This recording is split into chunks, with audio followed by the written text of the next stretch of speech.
again, everyone. Scott Pyre Popcorn Fan here, and in this video, I finally saw Halloween Kills, the new movie, and quickly, because I was gonna maybe see the movie with my friend Sean in theaters, but the movie's available on Peacock, and I have Peacock, so the movie dropped like literally last night on my streaming service, so I figured I'd just watch it because I was already I was marathoning a couple of the Halloween films last night, because I was watching the original '78 film and I was rewatching the 2018 film again. And by the time I finished watching the 2018 film, the Halloween Kills movie literally dropped on Peacock. So I just watched all three movies back to back, and now that I've seen Halloween Kills, let me tell you, I feel indifferent about it compared to a lot of other people that are talking about the movie on social media, because the way where the movie ends, I see why some people will not like the ending, but for me, with where the movie ended, it did end on a cliffhanger, and the movie did something similar to Empire Strikes Back. And once you see the movie, you'll understand what I mean when I say that, with where they ended the film and how they ended it. And also because of the title of the movie, there's a lot of carnage candy. There's a lot of kills, quite literally throughout the entire film, from beginning to end. If you're going into this movie expecting a really big kill count from Michael Myers, you'll definitely get that. This is chock full of Michael just killing people left and right, and if you're going into this movie expecting that, you'll definitely be pleased. And for me, yeah, I mean, I enjoyed that, too. That was also made this movie very enjoyable to watch. And there is a certain amount of humor in the film, and I didn't care for some of that. So that's just my one little flaw with the film, is some of the humor didn't work for me.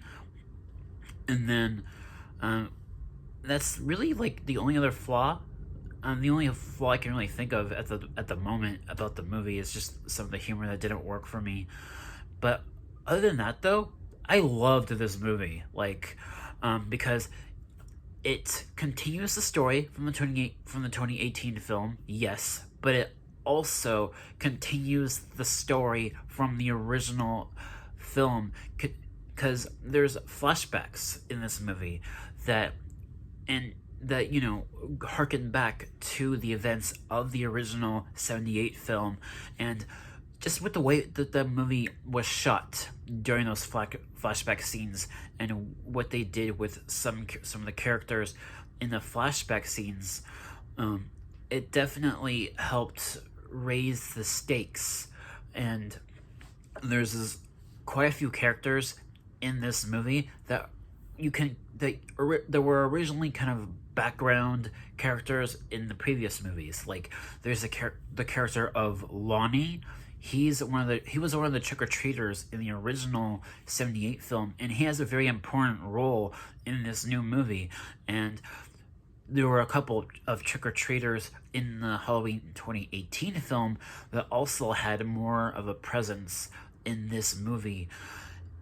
And the small details, all of that, just, it was very interesting, and I loved all the small little Easter eggs and references, not just to the '78 film and to the 2018 film, but to some of the other films as well.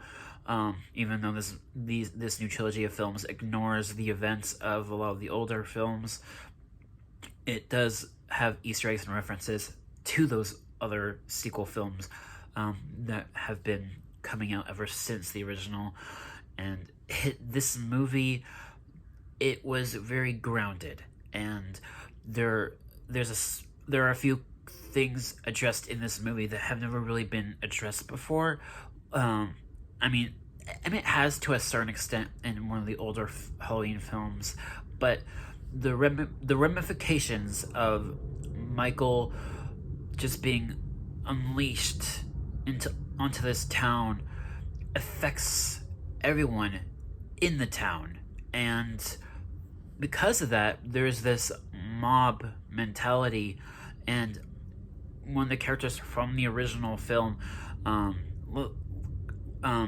they kind of, I don't want to spoil it, but there's this mob mentality throughout the film. And the ramifications of Michael's actions create monsters and create fear, and that is something that has never really been addressed before in a Halloween film.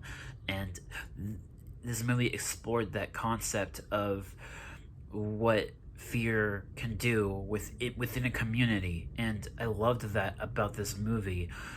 And I also really like this movie because this movie, like I said, is a continuation of the original film, and a lot of the characters and a lot of the original cast from the original film returned in this new movie. And I love that about this movie as well, seeing some familiar faces from the original 78 film in this movie. And there's Dr. Loomis from the original 78 film. He actually has an appearance in this movie, but in the flashbacks. And I thought that was very interesting and kind of helps flesh out this one particular character from the 2018 film and fleshing out his character a little bit more. So what I loved about this movie was how it sort of just created this world where it feels familiar to what's going on in the real world, while at the same time being a Halloween movie about Michael Myers killing people left and right. And it's a movie that the more I think about, the more I appreciate. It's a very, very good Halloween film. It's definitely one of my favorites now. Michael is probably the most brutal and the most violent version of the character that we have had ever since the Rob Zombie films, and I love this movie. So yeah, but the humor, some of the humor in the movie didn't quite work for me, and also I guess there are certain lines of dialogue in the film that also didn't really stick the landing for me. So, but other than that though, this movie, it's one of my new favorite Halloween films, because even compared to a lot of the other Halloween films, a lot of them aren't great, obviously. There's a lot of Halloween films that I don't really like that much from the original series of films. And, so this movie, it's one of my new favorites. I love this movie. And the more I think about it, the more I appreciate it. So, yeah, if I had to give a grade for this movie, it would be an A-. So, yeah, that should do it for this review. I definitely recommend checking this movie out in the theaters if you get the chance to. It's also available on Peacock. And another thing about this movie is that because of where this movie ends, some people may not like it because a lot of characters in the movie die, and where the movie ends, some people might not like the ending. I felt indifferent about it. I really liked the ending. I thought what they did kind of, once again, reinforcing the fact that Michael is kind of immortal in a way, and it's kind of fear of what drives Michael. And I really liked that aspect of the movie and where it ended. And it ends on a cliffhanger because it's a second film in a trilogy of films, or a quadrilogy of films if you consider the original 78 film. And yeah, so it's an incomplete film. So yeah, people might not like that. But, that's just the way it is, being this middle chapter in a quadrilogy of films. And yeah, that's all I have to say about this movie. The more I think about this movie, the more I appreciate it. I really, really like this movie, and I know I've heard a lot of mixed reviews about this movie. This movie is very underappreciated amongst critics and other fans that I've seen on social media. But yeah, An A- for me. A really good movie. One of the better Halloween films, in my opinion. So that should do it for this video. Thank you guys so much for watching, and I'll catch you all next time. Peace.